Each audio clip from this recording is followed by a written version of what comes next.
عرض کرنا ہے لینذر بأسا شدیدا من لدن. بتایا گیا کہ یہ الکتاب کا جو اپنے بندے پر اتارا جانا ہے، اس کے پیچھے ایک بندے کی ایک ذمہ داری ڈالا جانا ہے. یہ بندہ محمد، اس کی ایک خاص ذمہ داری یہ بھی ہے، اور یہ الکتاب جو اتاری جا رہی ہے اس کے اتارے جانے کا ایک مقصد یہ بھی ہے. اور خاص طور پر اگر آپ الکتاب سے مراد خاص طور پر یہ سورت لے لیں تو اور زیادہ یہ معنی فٹ بیٹھ جاتا ہے کہ اس سورت کے اتارنے کا تو خاص مقصد یہ ہے کہ آگاہی دی جائے، آگاہ کیا جائے، وارن کیا جائے، باخبر کیا جائے. لینذر بأسا شدیدا من لدن، آگاہ کیا جائے، باخبر کیا جائے. بأسا شدیدا، ایک بہت سخت تکلیف سے، جو تکلیف عام اسبابی راستے سے نہیں آئے گی، وہ تکلیف اس مالک کی طرف سے بھیجے ہوئی ایک سزا، ایک عذاب کی شکل میں آئے گی. بأسن جو ہے یہ عربی زبان میں ایک ایسا لفظ ہے کہ ایسا معلوم ہوتا ہے کہ اس کا اصل مفہوم یہ ہے کہ جنگیں اور جنگوں کی وجہ سے آنے والی تکلیفیں اور مصیبتیں. ہر قسم کی تکلیف کو شاید بأس نہیں کہتے، بلکہ ان تکلیفوں کو کہتے ہیں جو جنگ کی وجہ سے آئیں، اور جنگ کو کہتے ہیں. تو اس کا مطلب یہ ہوا کہ ایک ایسی جنگ جو مسلط ہوگی خدا کی طرف سے، انسانیت کے پروردگار کی طرف سے، اس کی طرف سے ایک سزا کے طور پر ایک جنگ مسلط کی جائے گی.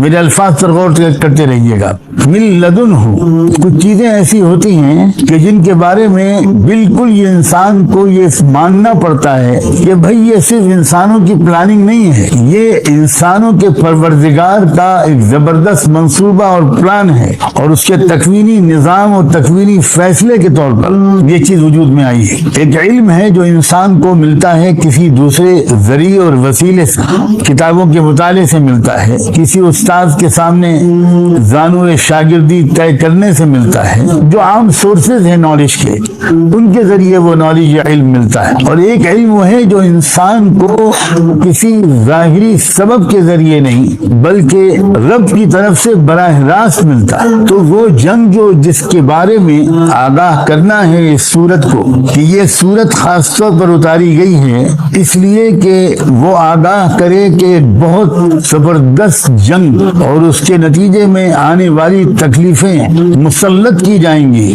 کس پر مسلط کی جائیں گی؟ ابھی ٹھہریے، یہ بات بھی اسی آیت کے اگلے حصے میں آ رہی ہے، لیکن اس سے پہلے کہ اللہ تعالیٰ یہ بات واضح فرمائے اس سے پہلے ایک بات اور کہیے. لینذر بأسا شدیدا من لدن ویبشر المؤمنین الذین یعملون الصالحات ان لهم اجرا حسنا ماکثین فیہ ابدا.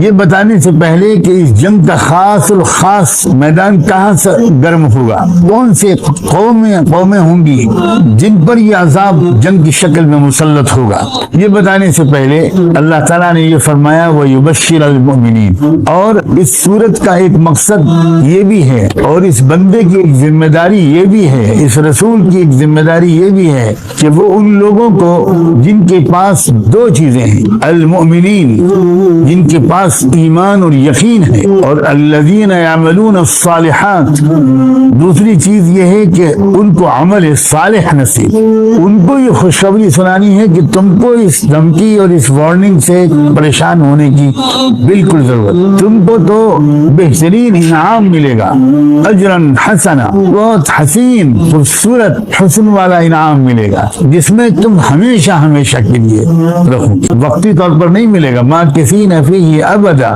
ہمیشہ کے لیے تم کو اجر حسن ملے گا، تم کو بدلہ ملے گا تمہارے ایمان اور عمل صالح کا. تو تم تو ہر جگہ کامیاب ہو، یہاں بھی اور وہاں بھی. اب آگے اگلی آیت میں ارشاد فرمایا وَيُنذِرَ الَّذِينَ قَالُوا اتَّخَذَ اللَّهُ وَلَدًا. غور فرمائیے، یہ جو کہا گیا تھا کہ اللہ کی طرف سے مسلط کی گئی ایک بڑی شدید جنگ اور اس کی تکلیف، بأساً شدیداً، چھوٹی موٹی عام جنگ نہیں ہوگی بلکہ بہت بڑی جنگ ہوگی، سخت تکلیفیں بچانے والی جنگ ہو اور وہ تکوینی خدا کے نظام کے تحت مسلط کی جائے گی. کیا یہ بالکل عام ہے؟ دنیا کی تمام قوموں پر یہ جنگ مسلط ہوگی, پوری دنیا اس کی لپیٹ میں آئے گی؟ کیا یہ عام جنگ ہے؟ نہیں. اللہ تعالیٰ نے آگے فرما دیا وَيُنذِرَ الَّذِينَ قَالُوا اتَّخَذَ اللَّهُ وَلَدًا, فرمایا کہ خاص طور پر جو آگاہی دینی ہے سورہ کہف کے ذریعے سے, جو وارننگ دینی ہے وہ ان لوگوں کو دینی ہے کہ جو یہ کہتے ہیں کہ اللہ کا بیٹا ہے, اللہ کا لڑکا ہے. ولد جو ہے یہ ولادت سے نکلا ہے, یعنی کسی انسان کی کسی عورت سے ملاپ سے جو بیٹا پیدا ہو اس کو ولد کہیں. آپ کسی بچے کو بھی پیار اور شفقت کے لحاظ سے اگر آپ بیٹا کہنے لگیں تو عربی زبان میں اس کو ولد کہہ کے نہیں پکارتا, ابن کہہ کے تو پکار سکتا ہے لیکن ولد کہہ کے نہیں پکارے گا. ولد تو وہ کہے گا اسی کو جس سے وہ پیدا ہوا. اب ذرا غور کیجیے, یہ جو قومیں جو لوگ ہیں, جو صاف اشارہ ہے آپ سمجھ گئے ہوں گے, ایک ہی قوم ہے دنیا میں جو عیسیٰ علیہ السلام کو خدا کا ولد کہتی ہے. اللہ اکبر, معاذ اللہ. دیکھیے جب کوئی کسی کو جنتا ہے تو گھوڑے ہی کو تو جنے گا. اب جب یہ مانا جاتا ہے کہ عیسیٰ ابن مریم معاذ اللہ خدا کے بیٹے ہیں, خدا نے جنا ہے ان کو, یہ ہو ہی نہیں سکتا کہ کسی کو خدا کا صلبی بیٹا مانا جائے اور پھر یہ کہا جائے کہ ہم خدا نہیں مانتے یا ہم شرک نہیں کرتے, ہم توحید والے ہی لوگ ہیں. یہ ہو ہی نہیں سکتا. اور یہ کتنی خطرناک بات ہے, زبان لڑکھڑاتی ہے اس کی تفصیلات بیان کرتے ہوئے. اب آگے میں آپ سے کیسے کھول کر بیان کروں کہ اس ماں اور باپ میں کوئی رشتہ ہوا ہوگا, اس کے نتیجے میں یہ بیٹا پیدا ہوا ہوگا. تو عیسیٰ علیہ السلام کے بارے میں جو لوگ یہ عقیدہ رکھتے ہیں, یہ خیال رکھتے ہیں کہ وہ خدا کے بیٹے تھے, تو وہ کیا کہنا چاہتے ہیں, وہ خدا پر کیا الزام لگا رہے. معلوم ایسا ہوتا ہے کہ وہ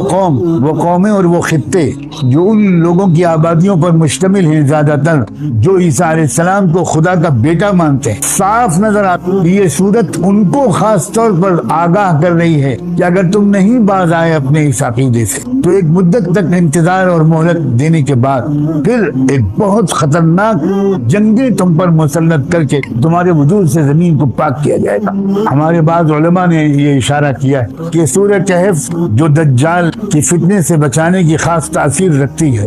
اگرچہ سورہ کہف میں جتنے بھی واقعات سنائے گئے ہیں جن کی تفصیل آئندہ آپ کے سامنے آئے گی, وہ سارے واقعات ماضی کے, لیکن ان سارے واقعات میں اس دور کی حکمت عملی اور اس دور کے بارے میں ہدایات دی گئی ہیں تو دجال کے فتنے سے خاص تعلق رکھتا.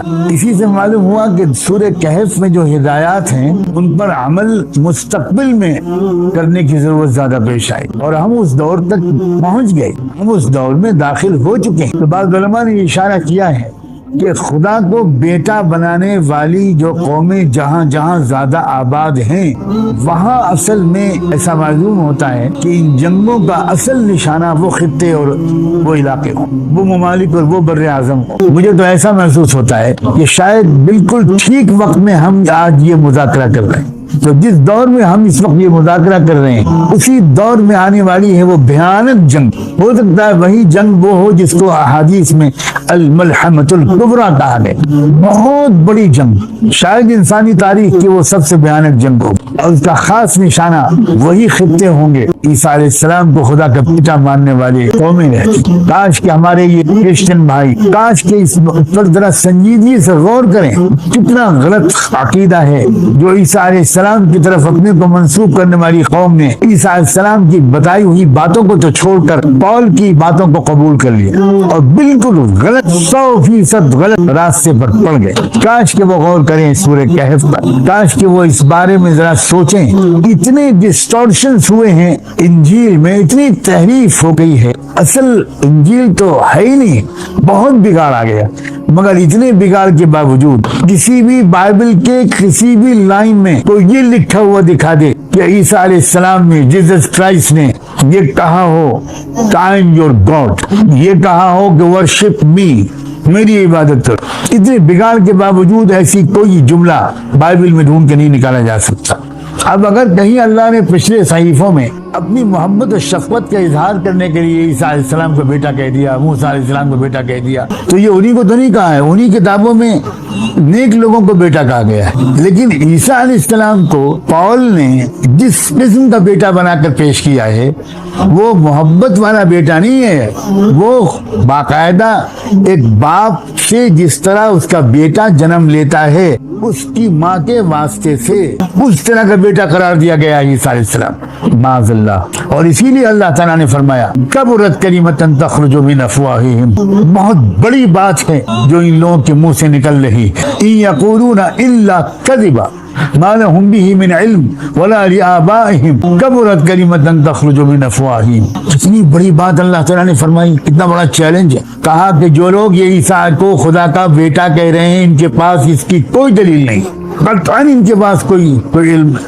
علمی بات نہیں، بالکل جہالت ہے، نہ ان کے پاس ہے نہ ان کے پرکھوں کے پاس تھی، نہ ان کے پروجوں اور باپ دادا کے پاس، یہ بالکل من غلط بات ہے۔ ما لهم به من علم ولا لآبائهم۔ قرآن کا یہ چیلنج آج بھی قائم ہے۔ اللہ تعالیٰ نے قرآن میں یہ بیان کیا کہ قیامت کے دن اللہ تعالیٰ عیسیٰ ابن مریم سے پوچھیں گے انت قلت للناس اتخذونی وامي الہین من دون اللہ، تم نے کہا تھا لوگوں سے کہ مجھے اور میری ماں کو اللہ کے علاوہ دو اور خدا بنا لو، دو اور خدا، الہین من دون اللہ۔ عجیب و غریب بات ہے، سمجھ میں نہیں آتا لوگوں کے۔ عیسیٰ علیہ السلام کی پیدائش سے پہلے ایک خدا دنیا کو چلا رہا تھا، اور عیسیٰ علیہ السلام کی پیدائش کے بعد سے اب ایک خدا کافی نہیں رہا۔